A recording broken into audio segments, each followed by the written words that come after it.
Okay, so it's just been announced that Disneyland and Disney California Adventure will be closed until the end of the month due to the virus.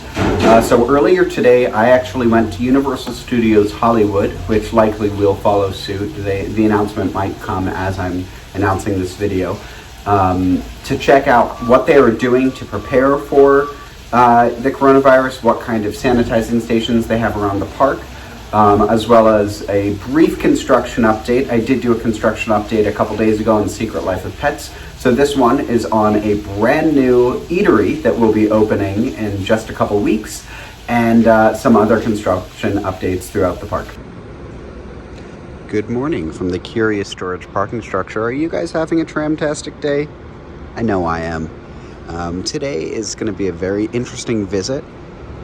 Because while I'm just filming this a couple days after my construction video for the Secret Life of Pets Off the Leash, my final construction video, today we are not going to be looking at construction. We are just going to be looking at how Universal is responding to COVID-19. We're going to try and look at some sanitizers around the park, some posted messages, how that's impacting the crowds in the park, and maybe go on a couple rides. So I'm filming this on a Thursday in the middle of spring break territory. So even though the World Health Organization just declared COVID-19 as a pandemic, that still shouldn't really stop crowds that are coming from other states, other locations.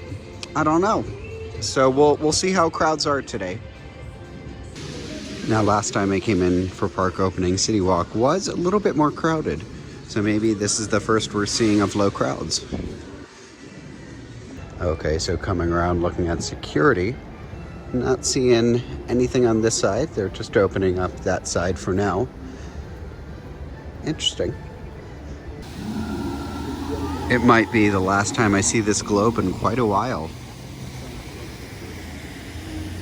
So one thing to note, and I have no idea whether this has to do with COVID-19 or not, but the Universal Studios red carpet is missing. That's kind of crazy. Nice. All right, we're going to start scanning tickets a little bit early, but I need you to help me. We're going to do a quick countdown from 10. Ready?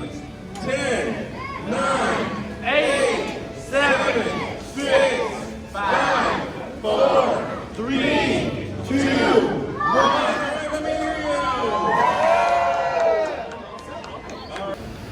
So they've now started to let people into the park, and the first thing we can see before we even get into the store, which is closed, is this Pier hand sanitizing station.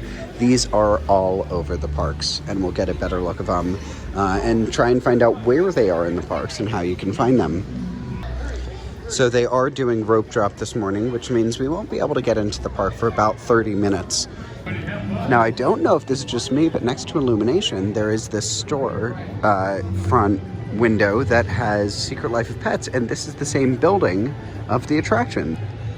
So looking at the park map, not really anything to show yet because the park isn't open, but we can see that none of the shows have been canceled, which is a good thing.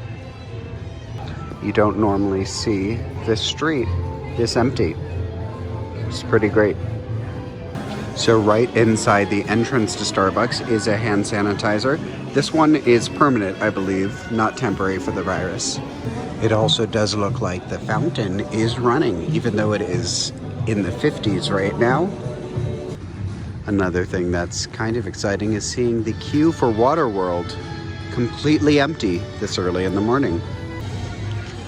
Looks like rope drop is getting pushed back pretty far right now. Holy crap. That was just the Secret Life of Pets Off the Leash costume. Okay, so I've decided to rope drop a rather unusual attraction. It is in the Wizarding World, but it's not the e-ticket. It's not Harry Potter and the Forbidden Journey. It's not going to be Flight of the Hippogriff. I'm going to try and rope drop Ollivanders. Oh, there's the costume again. So here comes another guy in the Secret Life of Pets costume for the new attraction. And now it is time for rope drop. Now it is time to let people in, so I don't know what's going on here. Universal Studios Hollywood is now open. Welcome to the world of Studio and theme park. Have a wonderful day. Has anybody seen my latte? I'll tell you what, folks, on your ride is Kung Fu Panda. Please don't run and have a lot of fun. I mean, Harry Potter. Harry Potter.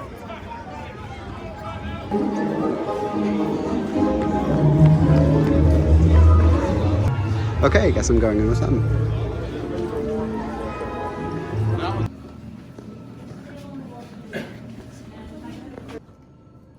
Welcome to Olive Animals, makers of fine wands since 382.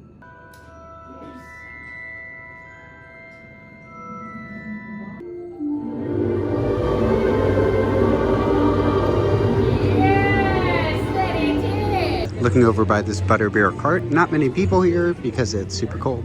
But I also don't see any sanitizer. It does look like they are using the extended queue for Harry Potter and the Forbidden Journey.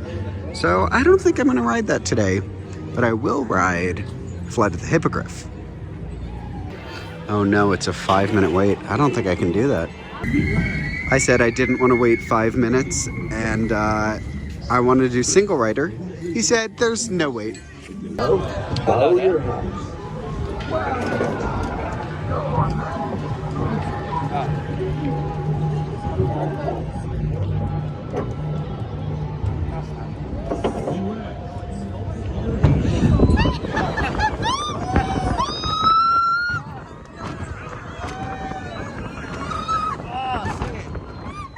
Oh yeah, that's cold.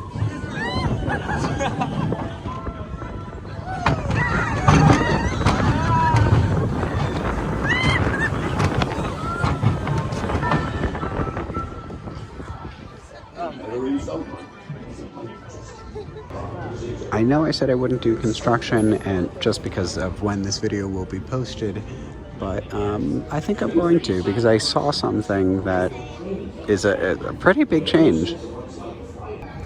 Also, while I was in there, something happened. It did start raining and the forecast changed. It was supposed to start raining at 1 p.m. and then while I was in the ride, it changed to now it's starting right now. So the park only opened 20 minutes ago, and right now, Harry Potter and the Forbidden Journey is the longest wait at 30 minutes. Simpsons Ride is next longest at 20, and we have a construction thing to look at. This is crazy. We have a sign here, finally, that says illumination, and right below it is something pretty crazy. Just as I expected they would when I first saw the Minion graphics on here, they have now officially announced with this sign that Gru's Lab Cafe will become Minion Cafe. So here's the new sign with the new sign. Okay, so yeah, I just got confirmation that this big illumination sign and the Minions Cafe sign both went up last night.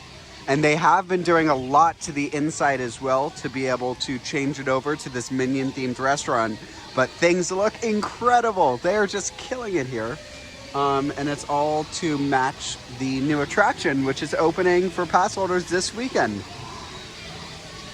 This is great. Speaking of the new attraction, I did just do a construction update on it and the pet shop. So check out the channel for that construction update because it was just posted a couple days ago. I also did look at the lower lot construction in that update, so be sure to check that out. So in just the last couple days as well, they have added these small pine trees outside the entrance, which is nice. Add some ambiance. And right outside of here, outside the toy location, they've added this mural on the side which says Otto's Toys. I wonder if that's part of the movie. I don't know. Not much progress here at the Walking Dead attraction. But oh my goodness, things have changed. Here we can see a lot more people coming over with the Secret Life of Pets off-the-leash costumes. I have heard confirmation that they are running the attraction, which is exciting. They're also filming a little bit up here. This is usually where Mario Lopez films when it's raining, just because you get a great view onto City Walk. Okay, that might have been the quickest I have left since the park opened. I was only in there for about 30 minutes. Pretty crazy. I just started to feel rain and I was gonna get the heck out of there. Thank you so much for joining me. We looked at some of the hand sanitizing stations that have been set up. We also got to look at some unexpected construction. So because of that, I'll try and post this video as soon as possible. So I apologize about the mixed messages here. But going forward, I am going home for spring break. So I won't be able to post any construction updates, at least in the next week or two. But for then, I do have some fun videos that'll help fill up the time. Thank you so much for watching. And I'll see you guys in the next one.